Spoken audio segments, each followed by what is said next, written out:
Hi guys, আজি ভাদ মাহৰ কাৰণে মই দুটা ৰেচিপি আগবঢ়াইছোঁ। এটা হৈছে ভাত পিঠা আৰু এটা হৈছে আঙুলি পিঠাটো। চাওঁ বলক কেনেকৈ বনোৱা হয়। চাওক, এয়া প্ৰথমতে আমি পিঠাগুড়িখিনি পিচি তাত ঘিউ দিলোঁ, ঘিউ দি মুঠিলোঁ, ঘিউ দি তাৰপাছত পানী দি মুঠিলোঁ। আৰু এতিয়া চাওক ড'টো কৰি ল'লোঁ। তাৰপাছত গাখীৰখিনি আমি গৰম কৰি ল'ম। এয়া গাখীৰখিনি গৰম কৰোঁতে অলপমান ঘি দিম। তাৰপাছত আমি আঙুলিৰ শ্বেপটো দিম। সেইকাৰণে পিঠাগুড়ি অলপমান লৈ পিনি এনেকৈ আমি আঙুলিৰ শ্বেপ বনাই যাম।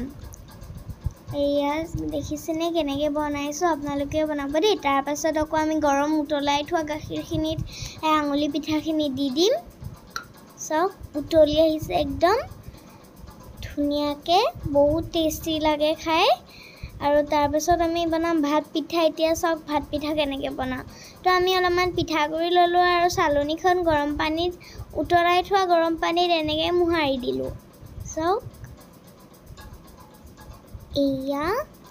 ইয়াৰ তলত ভাত পিঠা ওলাইছে। এয়া চাওকচোন কিমান ধুনীয়াকৈ ওলাইছিলে। আৰু এয়া আমাৰ ভাত পিঠা। আৰু এয়া চাওক আমি ছাৰ্ভ কৰিছোঁ এতিয়া। এয়া দেখিছেনে কিমান ধুনীয়া লাগিছিল। আৰু এয়া হৈছে ভাত পিঠা ছাৰ্ভ কৰিছোঁ। চাওক ভাত পিঠাখিনিত অলপমান গাখীৰ দিলোঁ আৰু অলপমান বুনিয়া ভুজিয়া দিলোঁ।